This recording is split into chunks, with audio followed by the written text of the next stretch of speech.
Thank you everyone for joining us today. Pour nos amis qui nous joignent en français aujourd'hui, nous allons avoir une traduction simultanée à l'aide de Wordly. Donc, c'est déjà déployé, vous devriez le voir de votre côté. For those of you who are joining us today, as we usually do, the last 30 minutes will be a Q&A session. There you'll be able to ask questions through the chat, through the Q&A function, but you can also raise your hand in the Zoom platform, and then we'll give you the opportunity to unmute yourself and participate in the conversation. So I'll now pass it on to our chair, Chief Greg Jones, to introduce today's session. Well, thank you very much, Annabelle, and welcome everybody. It's great to have you all with us here today for the Rapid Response Program for Leadership Development. A reminder, this is Level 1, Lead Self, Module 8 today, which is also our last module focusing on decision-making and ethics. As part of my welcome today, I'd like to begin by acknowledging that the National Office of the CAFC is on the unceded and unsurrendered territory of the Niswabi and Algonquin people. We acknowledge them as the keepers of the Ottawa Rivershed and its tributaries. We acknowledge the hurts and harms of the past, as well as the strengths and resilience of the people, and believe working together can make for a better future. I also invite each and every one of you to share your own land acknowledgement in the chat, if you would like to do so. Today's session will focus on decision-making and ethics, and we'll cover data and information, decision-making models, ethical decision-making, codes of practice, and much more. I'm pleased to introduce today's speakers, whom all of you, I'm sure, already are well aware of and have met during Module 7 on data and information. So today we have Dr. Jim Petrik, Fire Chief of the Guelph Eramosa Fire Department, as well as our wonderful Executive Director, Dr. Tina Saryeddine. For those of you who may not have been on the call last time, let me give a brief introduction. Dr. Petrik is not only a fire chief, he is also a cancer researcher. He combines his career in cancer research with his leadership position in the firefighting services as a fire chief with the Guelph Eramosa Fire Department.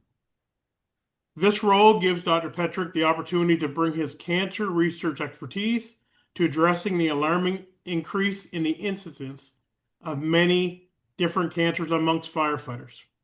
Dr. Petrik is also a very active member of the CFC, participating on many of our committees, and currently chairs the Science and Technology Committee. Presenting with him today is our wonderful Executive Director, Dr. Tina Saryeddine. Dr.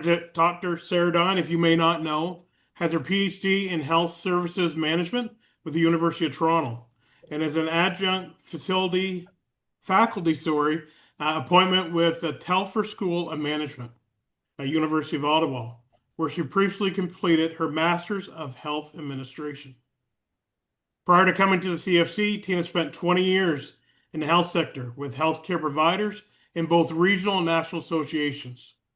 She uses her vast knowledge in research, data, policy, and the association world to help the CFC bring our needs to fruition as a work to ensure the safe, sustainable, and successful future of the fire sector.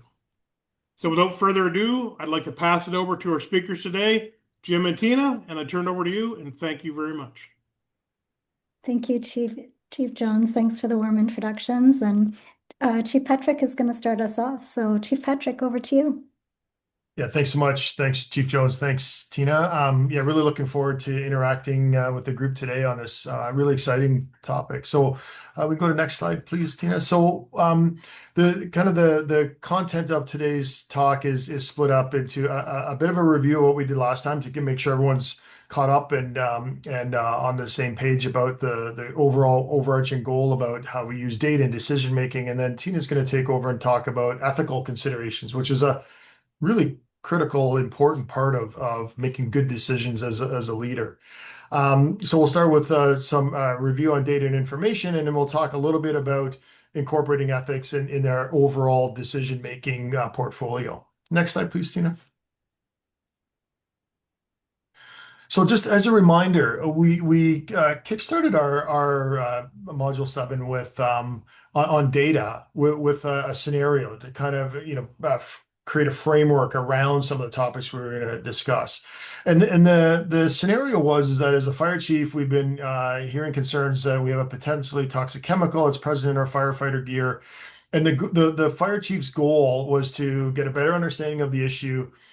So to do that, you task the firefighter with analyzing and preparing a report for you. And then you wanted to provide some guidance around the preparation of the report. So really what it was is helping to create a context for someone to go out with some data in order to get a bunch more data that's relevant to the problem that you've been faced with. So really the scenario was designed to help figure out what information do you have that helps you figure out what you know. So in order to find out what you don't know, you have to figure out what you do know, and find out where the gaps are. And then we looked at mechanisms to acquire information. Next slide, please, Tina. And so we talked about we have a question, we have some research in the fire service. In many cases, in some cases, we have a great opportunity to conduct our own research, but in lots of cases, we don't have the capacity to conduct the primary research around an area that we're interested in and an area that we want to acquire more information. So really, this kind of really appropriate black box that we see on the slide here. Well, how do we get information? How do we vet information when we don't really have the opportunity to go out and conduct the research ourselves? So we spoke a little bit about that. And next slide, please, Tina. We had some well-placed, hopefully well-placed Menti questions. And one of them was, really in a very simple but important perspective, what questions do you want to ask about the bunker gear? We had some great responses from the group, and as we go through today, we love the interactive nature of these modules, and hope that we can get more participation and information from you guys again. But this is, and I'm not going to read this. I don't want to waste everyone's time, since this is a bit of a review and summary. But I had some great questions about what are where are the gaps? What are some of the things that we need to know in order to get well-informed data back to us? And so, how long is the gear worn? All of the different lists of important questions are listed here. So that's really one of the important things. And, for the students I have in my lab, I always say this is really one of the most important components of data acquisition, is finding out what do you know and what questions do you have, because the quality of questions you have is really going to be the not limiting factor, but the determining factor in the quality of the data that you're going to acquire. So you need to spend time on what do you really need to know? What data do you really need to get in order to have a well-designed data acquisition program. Next slide, please, Tina. So to get back to this whole black box, we can't do the experiment. We know that we want to get information. We can't conduct the experiment to get the answers to the questions that we asked on the last slide. So how do we go about getting the data? Well, we turn to resources that have the capacity to do the experiments and have the capacity to generate this high quality information. And we have a bunch of lists of different opportunities for us to go and mine data from. So NFPA obviously has a vast resource of research opportunities and capabilities. Excuse me. And so we rely on organizations such as that. Next slide, please, Tina. So and then we'll go in. So now we're going to get data, right? But that's not it. The data we get is going to come in many different forms, and unfortunately many different layers of quality. And so then it becomes our responsibility and our task to kind of sift through the data and categorize it, and then vet it to see, is it the type of information we're looking for, and is it of the sufficient quality that's going to be meaningful to us? Different types of data, we talk about primary, secondary data. Primary data is you have a very specific research question, you go out and you get data organized around that. Secondary data is relevant data that's still important, but wasn't part of the initial kind of very focused data mining experiment. We have qualitative versus quantitative. Qualitative is more descriptive data. Quantitative is more, experiment driven, often numerical or objectively driven information that you get.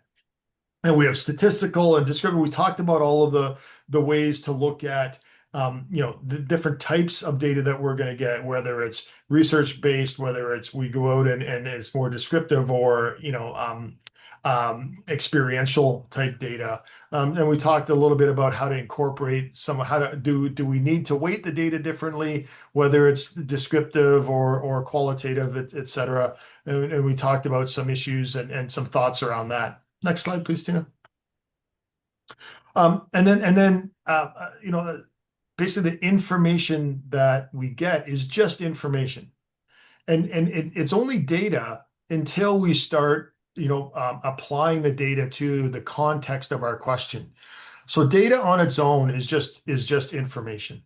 Or just data points. In order for it to become context relevant information, we now need to vet the data in the context of what is our question that we're looking for. So we talked a little bit about looking at the data and looking at its relationship to the question that we're asking. And a lot of that, we talked a little bit about biases and experience as we create context around information and around data. How much of it is because of our preconceived notions? How much of it is due to our past or experience that helps shape our context?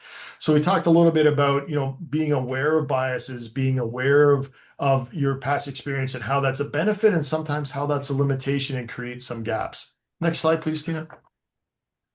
So a critical reflection on research. We talked about being very critical. And having a critical, a very not skeptical, but a very critical lens of the data that comes in. And it's one of the things that in our lab we really spend a lot of time training students is to look at information from a critical perspective. Really make the data jump through a lot of quality control hoops, because it's really important to understand that there are different levels in the quality of data and also in the relevance of the data to the question that you're asking. Next question, please. So, and we sent out another Menti question and saying, with our specific case scenario, what are the variables that we're interested in? So what are the things that we want to start to create this context around for our very specific question that we're asking for our scenario? And all of the lists here that we see are really important and well thought up contributions from the group about what are some of the variables, what are some of the experimental information that we really want to get an understanding of, so that we can further understand what the information coming in is going to mean and how it's going to be meaningfully relevant to our scenario. Next slide, please. Okay, so now we have data, and that's great, and we've brought the data in.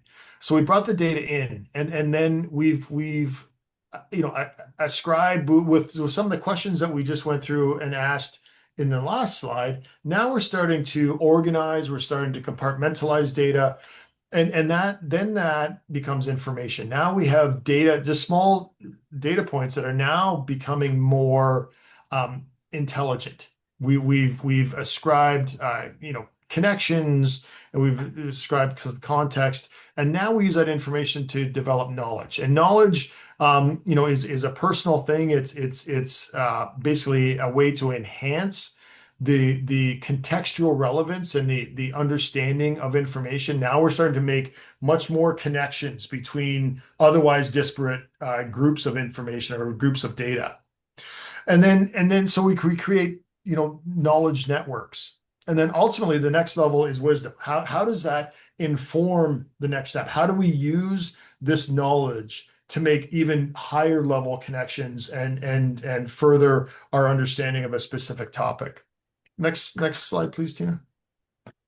So what are we going to do with information when we get it in? What's our analysis? It's easy to say, make sure that you analyze the data that you get. Well, okay, that's great, but how do you frame that? What are the analytical parameters that you're going to use to really kind of assess the data in a meaningful way? And then, as Tina and I wrestled with today, how are we going to present it? We have lots and lots of things that we want to talk about. We have things that we think are important, but really, how do we present the information in a way that captures what the intent of what we want to get across, but also in a way that's meaningful into a group of individuals that have a lot of different expertise and backgrounds. So how do you present that so that the information is meaningful and accessible and relevant to a group of individuals? And there's lots of ways to think about filtering, analyzing data. I'm not going to go through all this again, but just to remind you about, really how do we process the information once we get it? Next slide, please, Tina.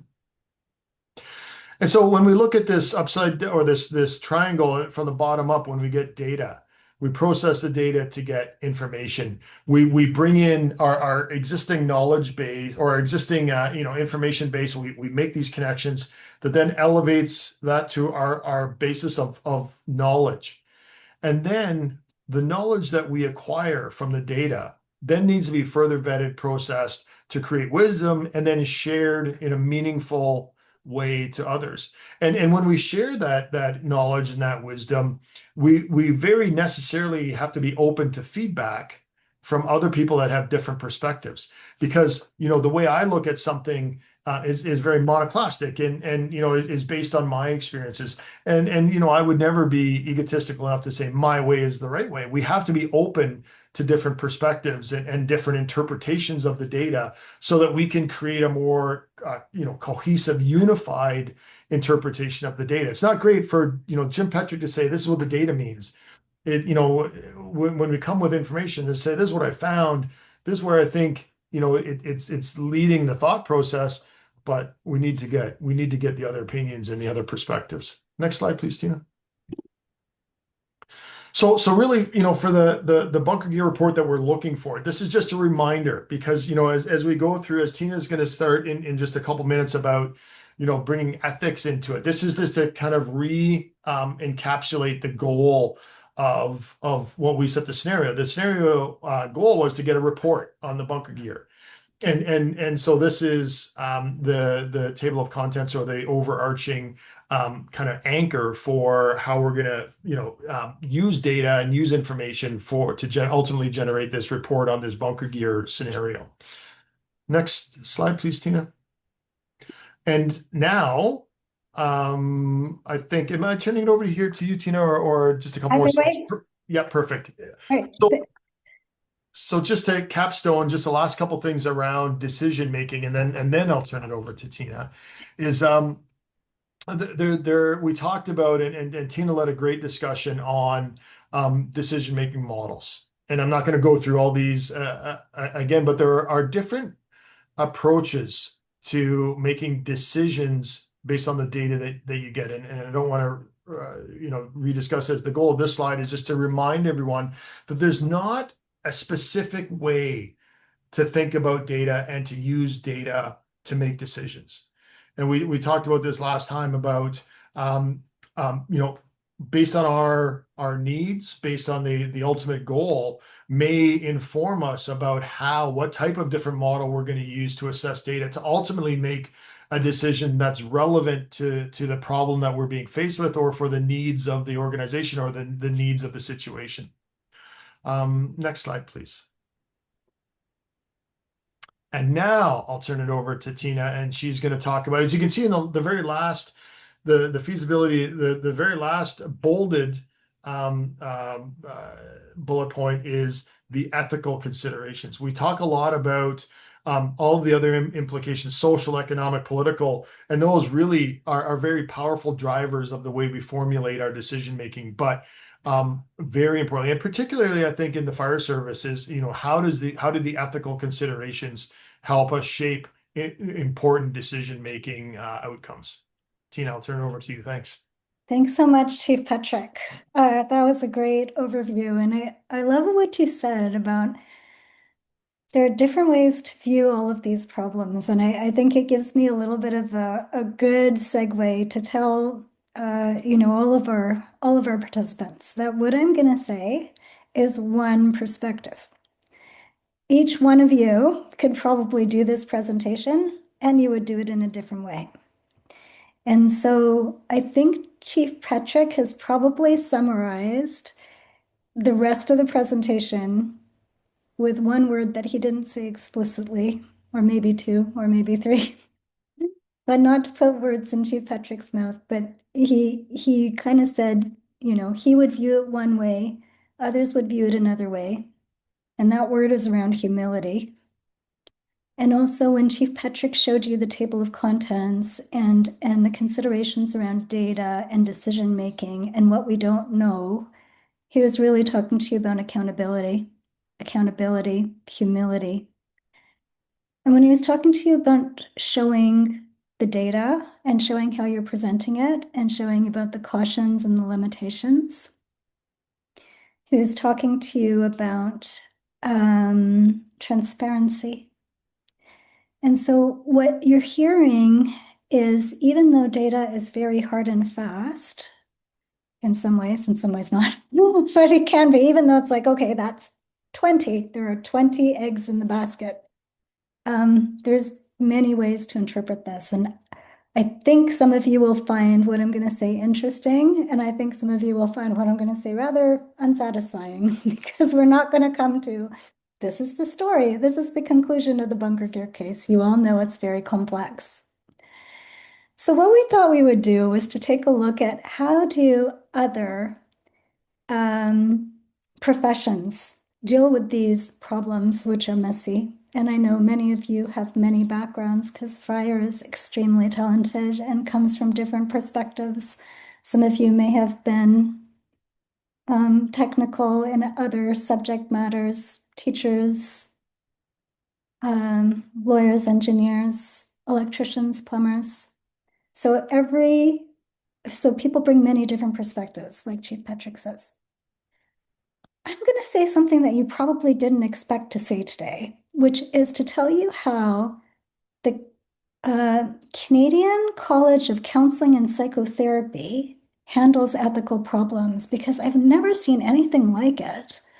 You may have, and we welcome other examples in the discussion, but it really made me think about, gee, they've really thought about this very hard. And then Annabelle's going to have some questions for you at the end of this section. So bear with me. I think you'll find it interesting.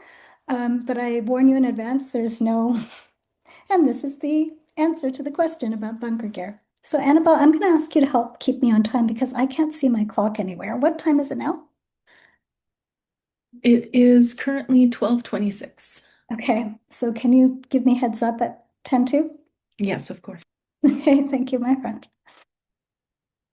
So I just talked through that slide and I forgot to show it to you. So what are the processes that other professions are using? I already told you which one we're going to look at. One of the things you're going to have to think about, or we have to think about, is what do you measure your ethical decision making against? It's all well and good to say, oh yeah, I think that's what I think, but you need something to measure it against, or you need something to think about it against. And so we're going to take a look at that question. We're going to talk about codes, and then one question we'll leave you with is, what about your own code of ethics? How do you practice if your profession doesn't, or maybe it does? Maybe it has a code, or maybe it doesn't have a code. And that's a question you'll have to wrestle with, and we'll invite your comments as well at the end. So let's go to the Canadian the Canadian Association of Counseling and Psychotherapy. It's a long story as to how and why I have read these documents. We can talk about that another day. But for now, I'm going to begin this idea with you that this particular college has a many-page code of ethics document. It's not crazy long, but I think it might be 20 pages. I don't remember exactly. And alongside this 20-page, 10-page, maybe whatever, alongside this multi-page code of ethics is a standard of practice. And the standard of practice is really detailed. Like, they have everything about how you should practice if you are feeling impaired or you're not at your best. So how do you show up, or how do you interact with clients, or what do you do if you don't have enough information about something, or what is your responsibility in terms of keeping up to date on the latest research, or what is your responsibility towards research and consent and confidentiality, and so on and so forth. So this profession has really thought about this in a way that is very detailed and specific, but not so specific that you would just say, oh, I'll flip to section D and I'll find the answer. No, you still have to think about it.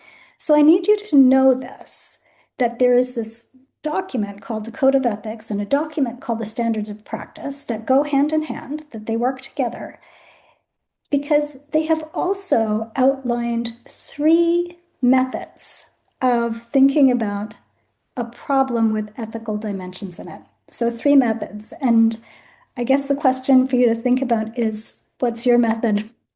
Or are these methods relevant to you?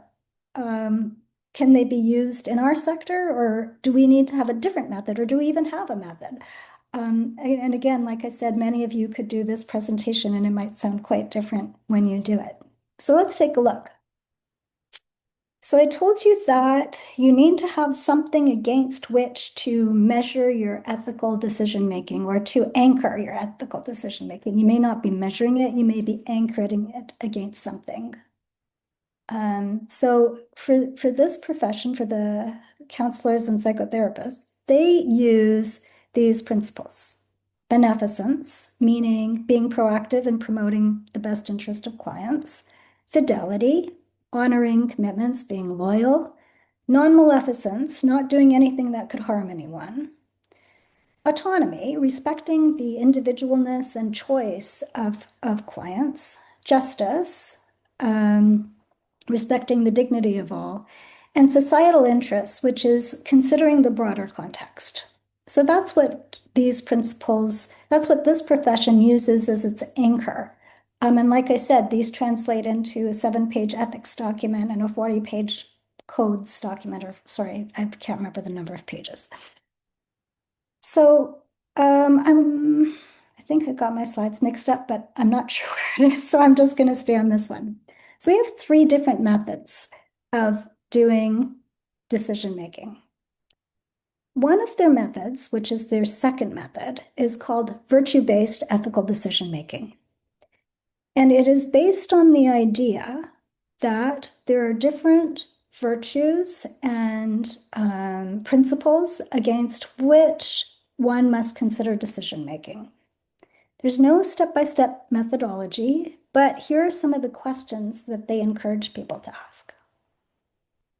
What emotions and intuition am I aware of as I look at the data and what it says? And the reason they talk about ethical dilemmas, and this could show up in the bunker gear case, is because sometimes, most of the times, it's not cut and dry. So in the bunker gear case, you might have a situation that says this. Well, you have some toxic chemical, but when you take that toxic chemical out, you have less flexibility, or you have less, I don't know, the replacement material is less resistant or doesn't have the same qualities. And so you end up with these trade-offs. So in this decision-making model, you've looked at the data and you actually reference your own feelings and your intuition and your emotions, and you say, what's going on inside of me when I'm looking at this data and thinking about it? How can my values best show care for, in this case, clients, but in the bunker gear case, for members of the department, for the people that we are charged with? How will the decision affect other relevant individuals. So you can sub in who those relevant individuals would be in the bunker gear case. What decision would I feel best about publicizing? So something that's often said in the hospital world is every decision you make will end up on the front page of the news. So how do you feel about it? How do you feel when your grandmother knows or when your mom finds out or whatever that is, or your kids or your grandkids or whatever they are? So what decision would best reflect who I am as a person and as a practitioner? So I know it's not necessarily the kind of hard and fast things that's like, oh, I thought we were talking about data, and where there's a clear way, but this is one of the methods that this particular profession uses. There is, of course, another method, which is the first method. Of course, my slides are out of order, but I didn't dare flip through them because I thought I might not get back to where I need to be. In this method, you absolutely need your codes. So you need your code of ethics and you need your standard of practice. And this one is a little bit more closely linked to the scientific method that Chief Petrik was telling you about. So step one is you gather your information. What are the issues in the case? What is the question? What is the information you're going to use? Step two, you go back to your code and your principles and you say, what is relevant here? So in your bunker gear case, safety, cost, comfort, confidence, what's relevant? What's relevant in the case? So what are the parts of your code or your standard that are relevant? And you ask the question, what is most important? Because sometimes you're going to end up with trade-offs. You're going to end up with trade-offs against them because it's just not fair. Sometimes things are not clear. So when you take those trade-offs and you push them against each other and you say, okay, what's more important here? Am I taking a risk?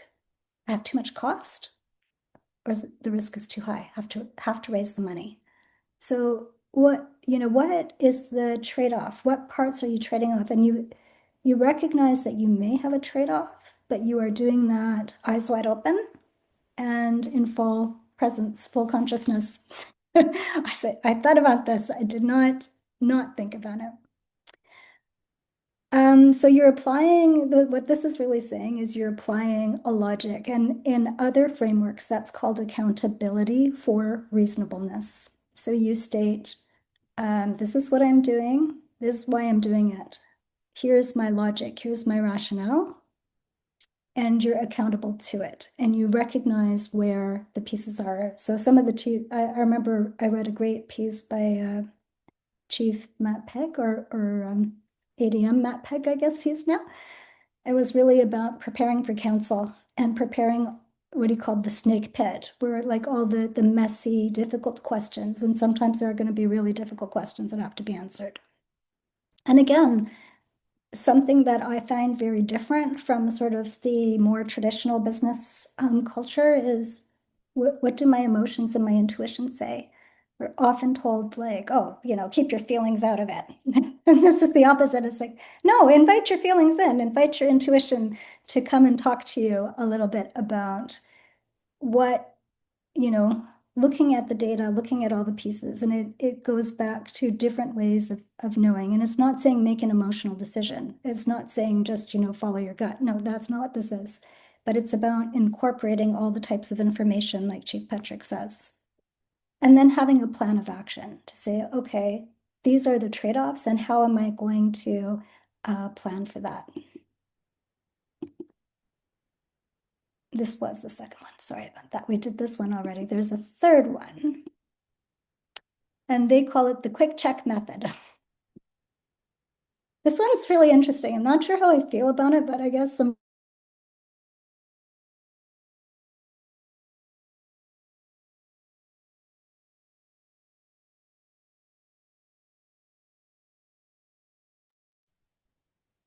It looks like we might have lost Tina. We'll just hang tight for a moment here, folks. Please, yeah. Oh, there you are. Go ahead, Tina. We lost you for a moment. Go right ahead. You did. I'm so sorry. Would you remember where you lost me? I'll be honest, I can't remember the exact words you were at, but you're probably halfway through what you were just speaking on. Yeah. On this slide? Okay. Just about a minute, less than a minute you were gone. So Okay. So I'll just start the slide again. So this slide is the third method of ethical decision making.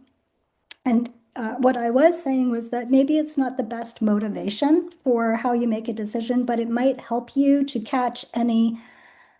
Sometimes we have blind spots, sometimes we have biases, and this one is just a good check, a quick check. How would I want this decision announced? How would I feel if it was announced? Do I stand behind it?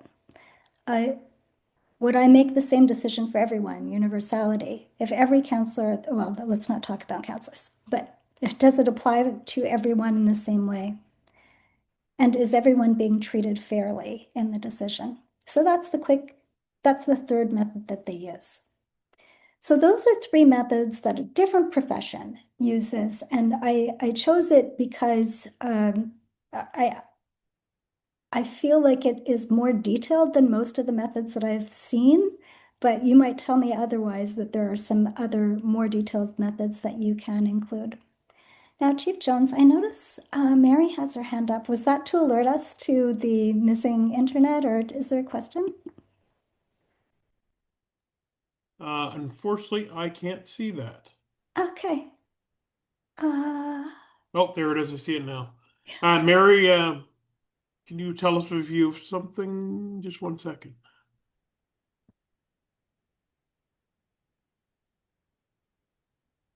Annabelle, would you be able to help unmute Mary?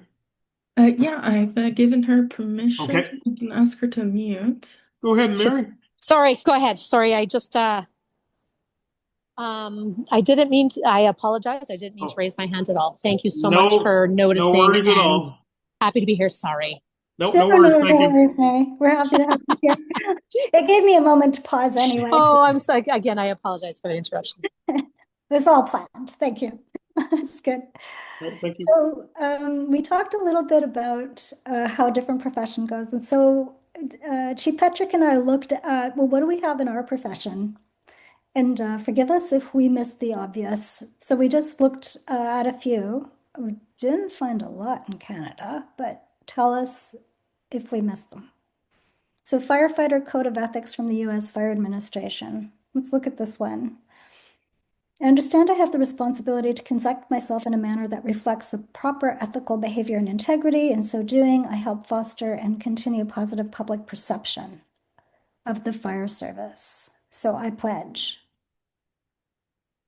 I'll just give you a moment to review.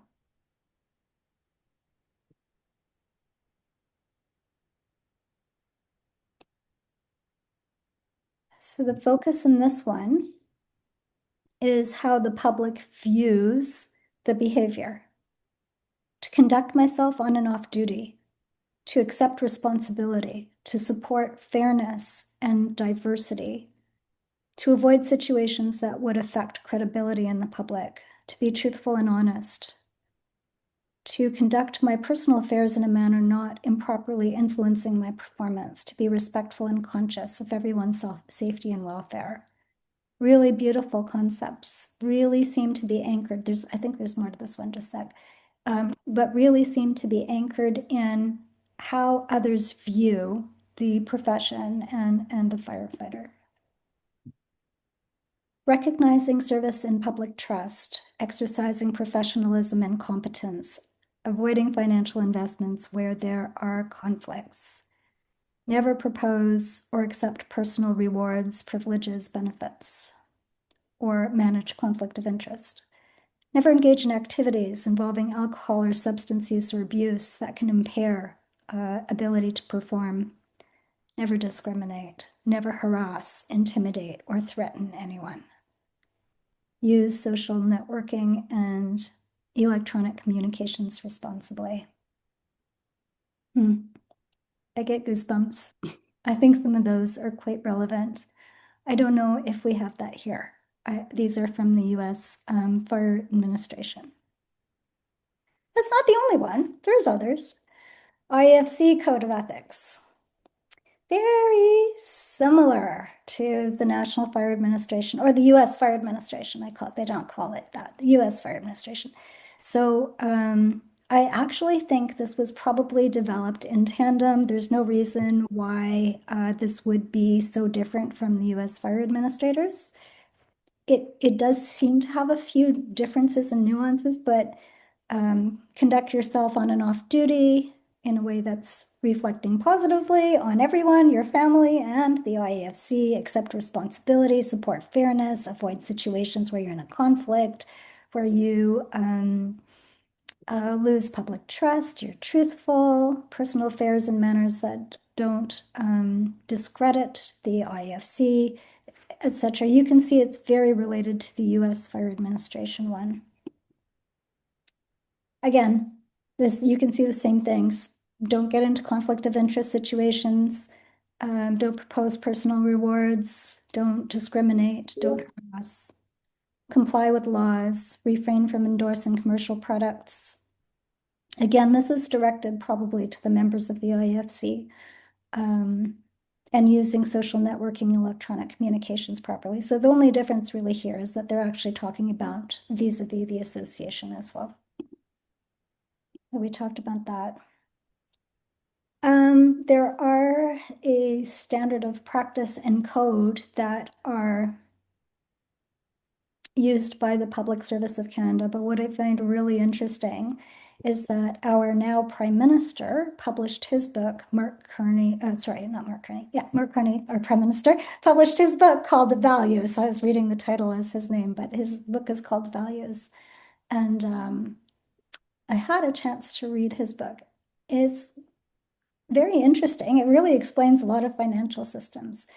But what it has really done is to inspire the idea that when we conduct our profession, maybe even our lives, we might have a code for ourselves. And so through the 600 or 700 pages of his book and the discussions of financial systems and how monetary systems work in banking, etc., he talks about his values. And I found this very interesting. So his values are solidarity, fairness, responsibility, resilience, sustainability, dynamism, and something that Chief Petrik mentioned before, humility. And in his book, he talks about how these have influenced his leadership. I think we can see some of it coming out in the decisions that are being made. And it just made me think, well, if he had to go through all that work to sort of figure out what are his words, and the Psychotherapy Association and other places do that as well, there might be some more opportunities here as well. But to that end, I believe that Annabelle has some questions for you, and I believe we might even be able to finish early and take questions early. So I'm going to turn it over to you, Annabelle. Thank you, Tina. So we have two Menti questions for you today. So I'm just going to put in the chat the code for you to join the Menti. And then Tina, if you'd like to unshare your screen, I can share the Menti so we can see the results live. Here we go. Share. Perfect. So the first question is, do you believe that CFC should develop its own code of ethics or ethical principles? And you can also use the QR code in the bottom left section here to join the Menti from your phone. So I'll just give you a moment to respond.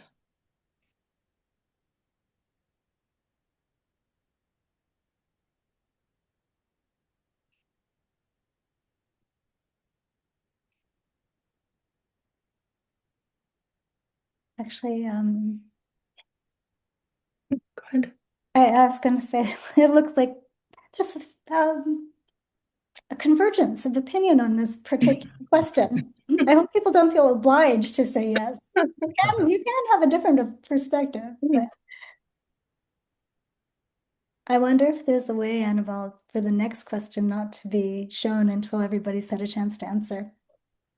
Yes. I always ask Annabelle to do these complicated things at the last minute.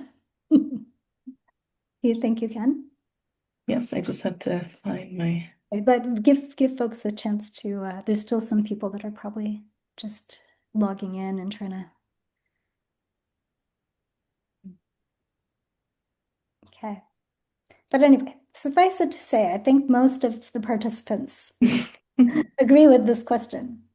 But we won't show you the next question, so you can think about it. And this is all anonymous. Nobody knows who's saying what. So I'm going to share the next question, and you should not. It's okay if it can't work. I should have told you. Here you go. So the second question is, do you believe that CAFC should develop a standard of practice like the CCPA guideline that Tina referenced earlier, but specific for the practice of being a fire chief?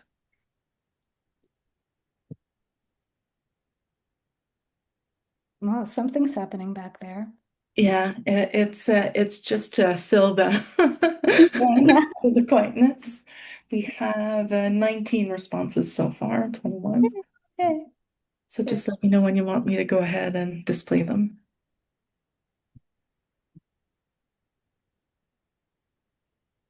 Okay. Well, I think everyone who's going to respond has responded because it says 24 out of 24 responded. So, And here we go. what do people say? Interesting. This is very interesting. So that, well, thank you for that, Annabelle. Thanks for that, everybody, for letting us know your thoughts on that. We're in the middle of strategic planning, so we thought we'd take the opportunity to ask. But Chief Jones, Chief Petrik, was there anything else you want to add before we turn it back to Chief Jones?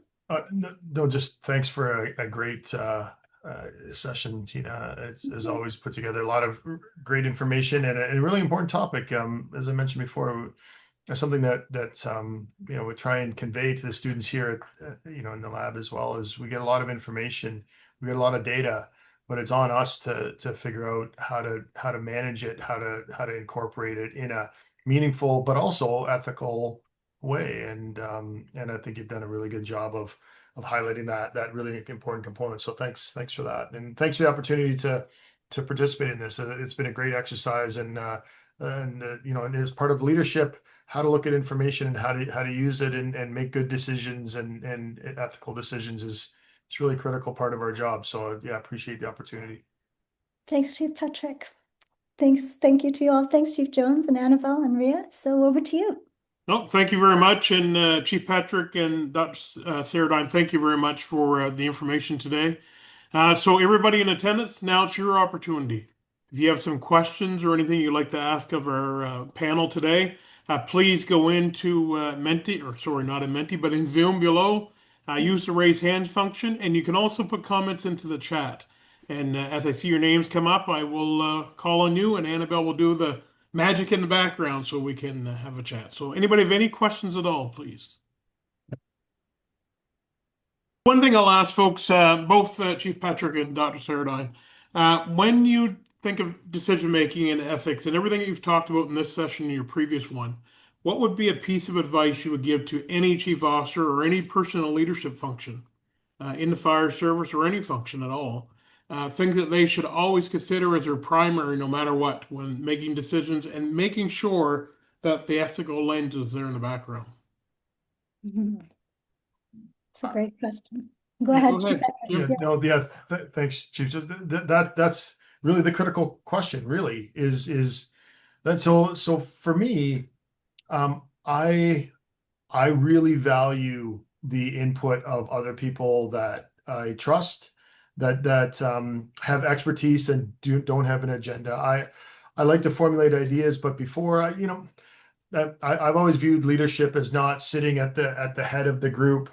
I view leadership as being in amongst the group, and one of the things that we can do importantly is identify the strengths and the skill sets of others around us, and utilize those skill sets to allow us to make good decisions. And so I think being humble and being recognize the limitations that we have as leaders, because we're one person. So, and it also, that speaks to the quality of the decision you may be able to ultimately make, but also it provides other people the opportunity to weigh in on the ethical component of it too, and make sure that the decision being made isn't agenda driven, isn't falling into any particular biases, etc. So I really in my own personal both here at the university and at the in the fire service, try and take a collaborative approach, and I really value that. I don't like the figurehead position of the fire chief as much, and so that's the way I've always worked. And sometimes it's a little bit more onerous because now we have to vet. If you ask for input, you better be willing to accept it and vet it and incorporate it.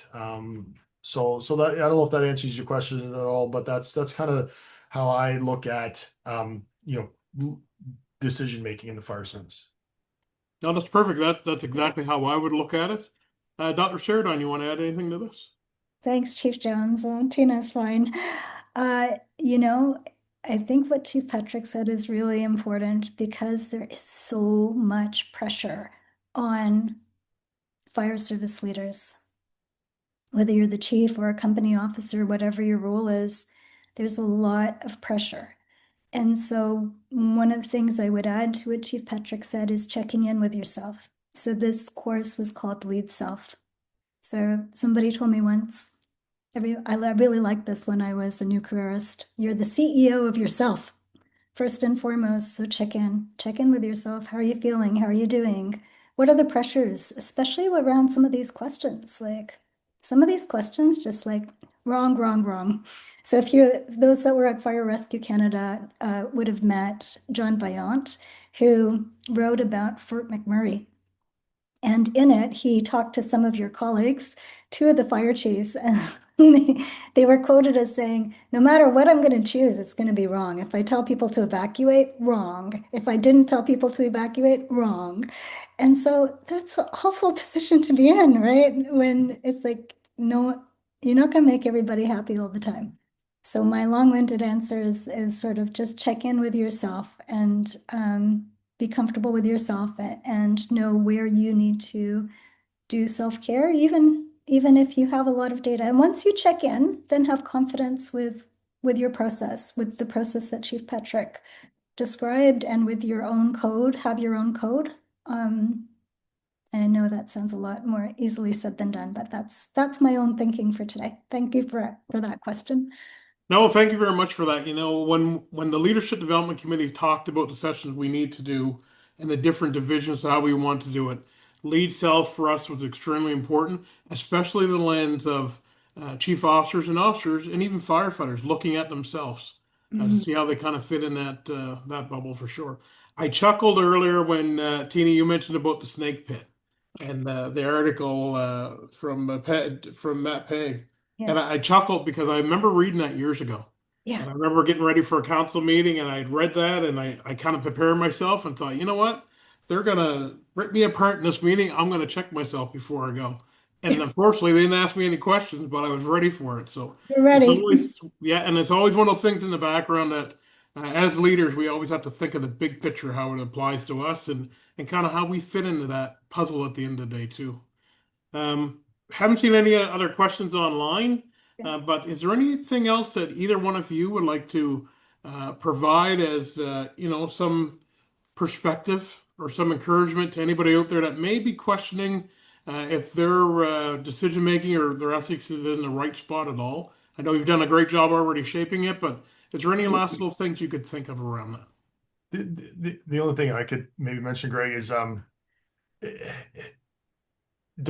sometimes we talk a lot about how to think about making decisions. Sometimes that ends in paralysis.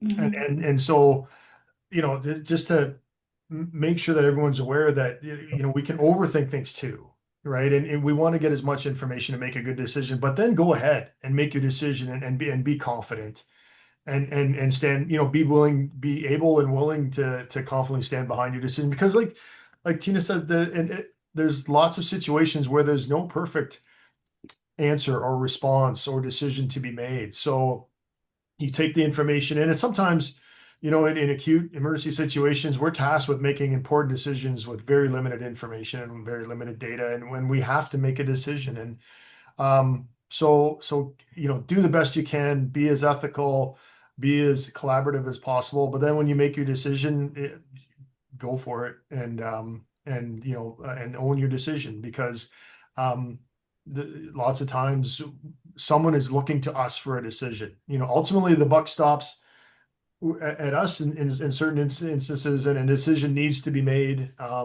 And we do the best we can, and then don't become paralyzed because you're waiting for that last bit of information to make a decision. Sometimes we just have to go ahead and do it, which seems a little antithetical to some of the things we're talking about. Get as much information as you can from sources you trust, vet it, make sure it's ethical, make sure it's coming from the right place, and then go ahead and make your decision and defend it. Anything else to that, Tina? No, I can't top that. I think I would agree full-heartedly. And, I know Chief Jones, we watch you and the CFC Board of Directors and the fire chiefs all the time. And this is a topic that everyone has their expertise in and different ways of looking at it. So what Chief Petrik said and what you said about, checking in with yourself and relying on your colleagues as well.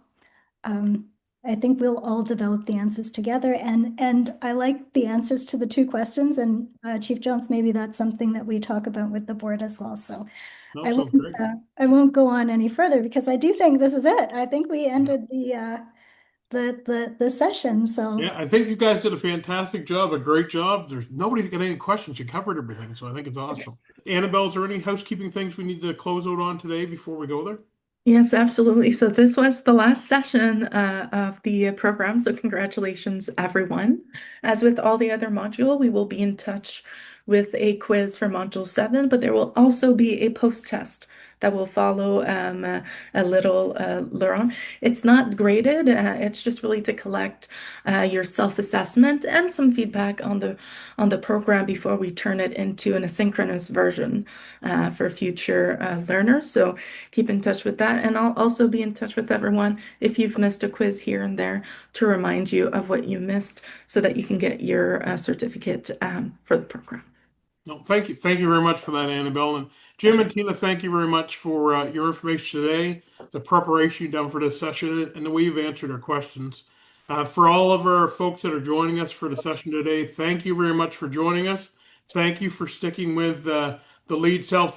As a committee, through the Leadership Development Committee, we're extremely pleased that we were able to do this. And there's more to come. There's lots more to come forward. Myself and my co-chair, Chief Paul Bosno, couldn't be with us today. We both want to extend appreciation to everybody that has presented over the last number of months, and also for everybody that's attended. And please, folks, this is only step one, so please spread the word. And that, as Annabelle said, once we get to the asynchronous portion of it, there's lots more opportunity for folks to get involved. So with that, thank you very much. Everybody enjoy your day. Take care, and all be well. Thank you.